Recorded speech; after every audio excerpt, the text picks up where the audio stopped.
The grand finale of the Foreigner Vicious Cycle is here, folks. Hello and welcome back to our Retire Early lifestyle. When we first started talking about the Gringo Vicious Cycle, it was only about Latin America. But now we are watching this vicious cycle extend into Europe and Asia, because a lot is happening in those countries too. In this video, we're going to talk about the 5 stages of the Gringo Foreigner Vicious Cycle. This cycle typically happens within a 3 to 5 year time span, depending on the country. The 5 stages of the Foreigner Vicious Cycle are: Stage 1, high traffic flows to the country. Rental increases and petty crime ensues. Cost of living increases, encouraging wealthier people. Stage 4, prices spike and crime increases greatly, and it becomes more violent. Stage 5, some expats flee and tourism slows. And that is the final stage of the Foreigner Vicious Cycle. But behold, a new set of expats start the cycle all over again. That's why it's called vicious. And that's back to stage 1 again, starting the cycle all over again. Every country in the top 10 global index are sailing between stages 4 and 5 of the Foreigner Vicious Cycle right now. And we're going to talk about 7 of those countries. It's the final curtain call for these countries. Did you know that Ecuador, Panama, and Costa Rica have been through the cycle once already through the years? Prices spike, crime increases, and expats start to flee and tourism slows. And when all that happens, folks, it's the grand finale of the vicious cycle. Ecuador is starting the cycle all over again right now. There is a new gullible expat ready to move to Ecuador, even though crime is going through the roof. Sure, Cuenca is the safest place to live in Ecuador, but that's just a relative term, a comparison designed to lull the hearer into a false sense. Crime in Cuenca, Ecuador is off the charts. We just got this info from our son who lives in Cuenca. He actually lets us know what's going on over there. I was at the municipal cemetery and a man who spoke good English threatened to kidnap us for ransom, shoot us in the back of the head, and do things to me I don't want to talk about. He said he had a gun in his backpack and got in my husband's face aggressively. There was no one around, so I want to warn others. I am rethinking retirement here in Cuenca. It's only my 2nd day in the city.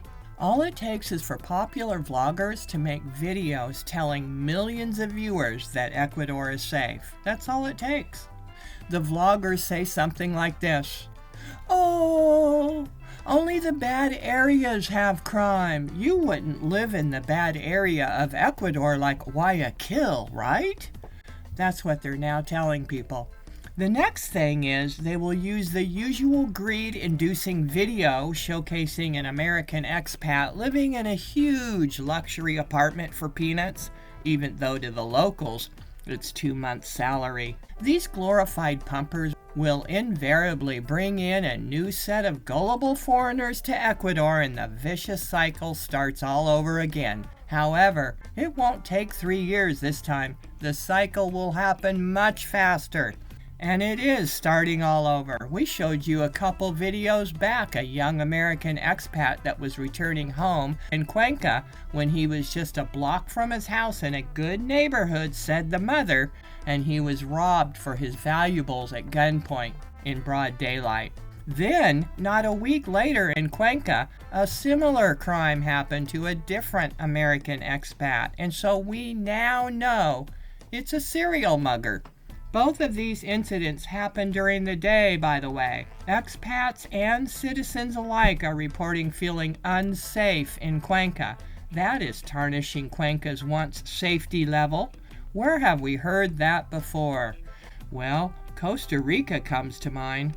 Cuenca's safety image is tested by burglaries and rising homicides. Cuenca does remain one of Ecuador's safest cities by almost any statistical measure, but a rise in burglaries, threats, and homicides has pushed security concerns back into public discussion.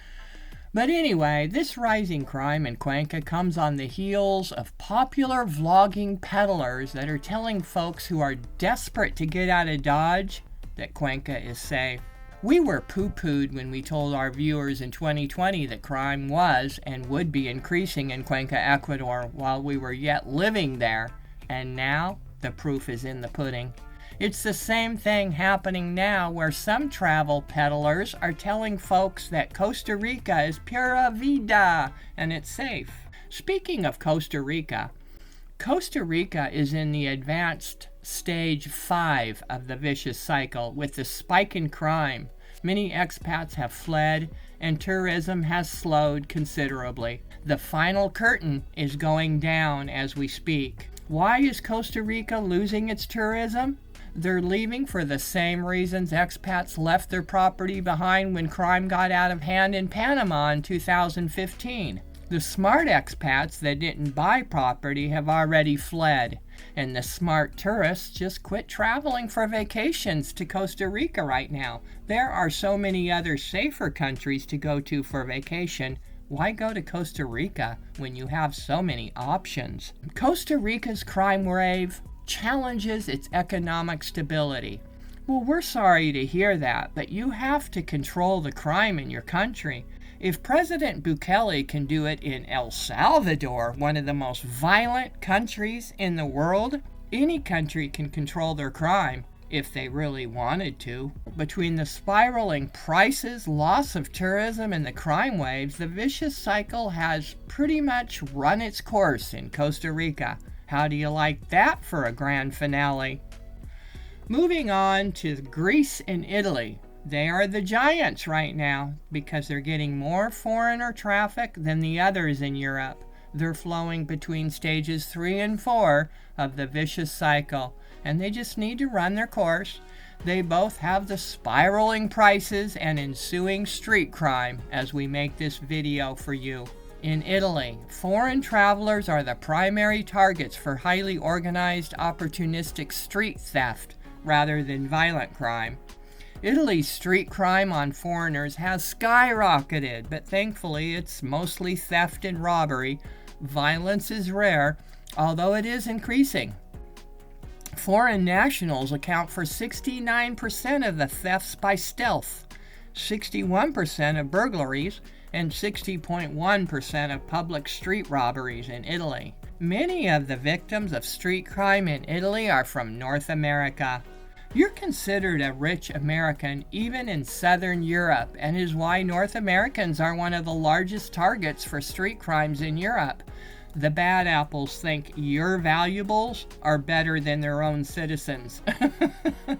It's funny, North Americans keep moving to these countries with romanticized ideas of the sweet life and the fairy tale ever after. Now, we're not saying that some folks won't find that, but these countries are not sovereign. They are managed by globalist powers that are making it less likely you will find the sweet life, and more likely to find an expat trap. Moving on to Spain and France, which are the two crime leaders, tourism has slowed down significantly from North Americans. Tourism from the United States to Spain is experiencing significant concerns and potential decline in 2026, and several factors are affecting the trend. Recent analytics indicate a 16% decline in U.S. bookings to Spain. Americans aren't traveling to France anymore either at the moment. The last act is happening right now, and the curtain isn't just going down in these countries, it's ripping apart and falling down. There won't be an encore anytime soon either. You know, we're coming up on the final curtain call of the foreigner vicious cycle, when prices go berserk and foreign residents and tourists are told to go home, while social unrest and crime rates increase significantly. Much of Europe has become chaotic, and in many parts the criminality has gotten out of control. Remember, we told you 3 or 4 months ago that France, Spain, and Germany were on the verge of collapse? Well, it's not looking good. So much negative is coming out of Europe right now. Surprising there are people that are still thinking of moving to the EU bloc during this time in history, like it's a neat thing or something. That just goes to show The power of million-dollar budgets for advertising, also known as the RAMs, the Retire Abroad Media and Vlogger Gang. A lot of folks simply don't really know what's going on in these countries they are moving to. They hear it's cheaper with great weather and off they go to live the dream life. Crime has significantly spiked in many parts of Europe now. According to public perception, people say they feel safer in the USA than France. We've shown you this chart before, but it warrants a second look, don't you think? Spain is also going through some chaotic times at the moment. They're demanding resignation of Prime Minister Sanchez because of his immigration policies. Crime levels in Spain have risen significantly. Ladies, be very diligent if you move to Spain. That's all we're going to say about that. The sexual assault levels speak for themselves. Rape reports in Spain have surged by 322%. Many naive people that don't do their homework just end up wasting their hard-earned money and time to move to some of these countries, only to find out a year or two later, or sooner, depending on the stage in the cycle they're in, that it's really not what they thought. Why do people have to figure that out after the fact, though? What if you found out it's not what you thought before moving there? Well, because most people move on the dreamy, romanticized idea they are told by the peddlers, that's why. In other words, they move to foreign countries based on feelings rather than basic good judgment. They don't move to a foreign country because they will fit in, or because they speak the language, or because they are from there. They move there because they think it will be neat to live in Spain or France. Oh well, we can't stop people from moving somewhere, but we can tell you that as much as we love to travel, it is something Frank and I would not do, and that is move to an EU country for all the reasons we talk about in our videos. There is just too much going on, from individual freedom loss to fear of becoming a victim of a violent crime or home invasion. And really, the citizens are not that happy about all of the tourism to their country. We already know that. So move to Europe at your own risk. Don't say we didn't warn you about these things. We see the curtains falling in Europe and the grand finale is upon us. It could last quite a while though. So that's enough talk from us on the sweet and sour life of Europe. Let's move on to America's little darling, Mexico. Puerto Vallarta, Mexico has bit the dust. The final curtain fell 3 months ago during all of the cartel factions fighting amongst each other in touristy little beach towns such as Puerto Vallarta. Americans are still favoring traveling to and moving to Mexico than any other country in 2026.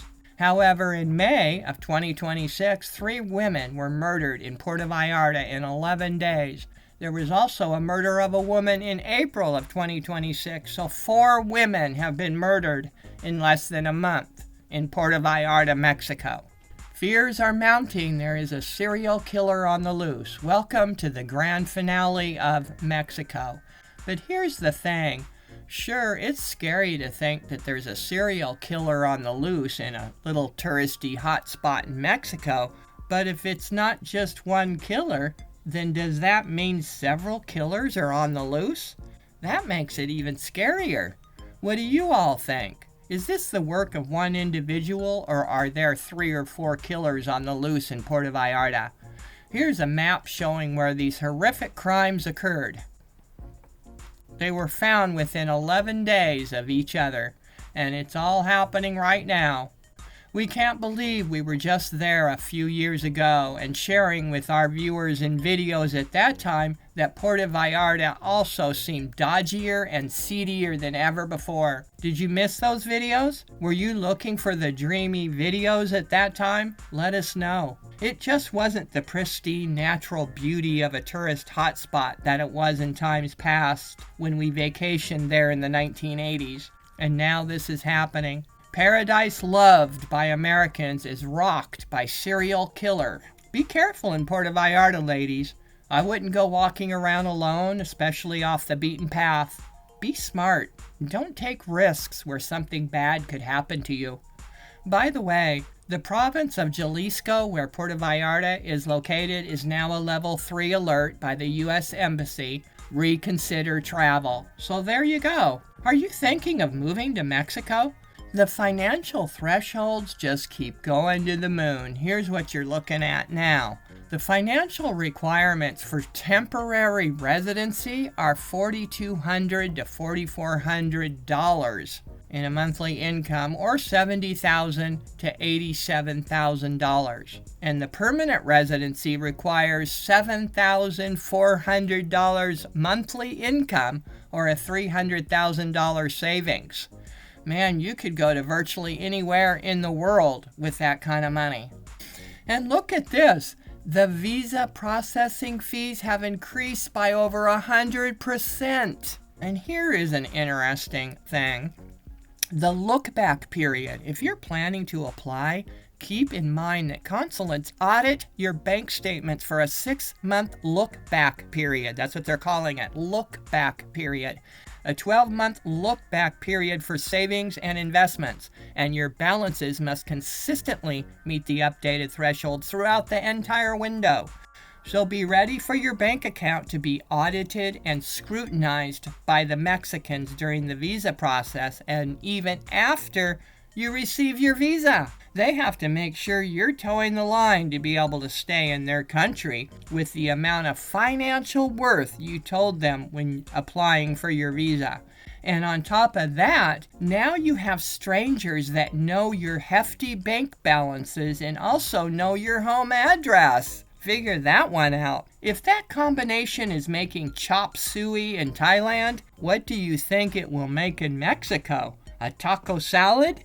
So as you can see in this video, the vicious cycle is all about popular places with spiking prices and increasing crime levels in the top 10 most sought after countries of the world.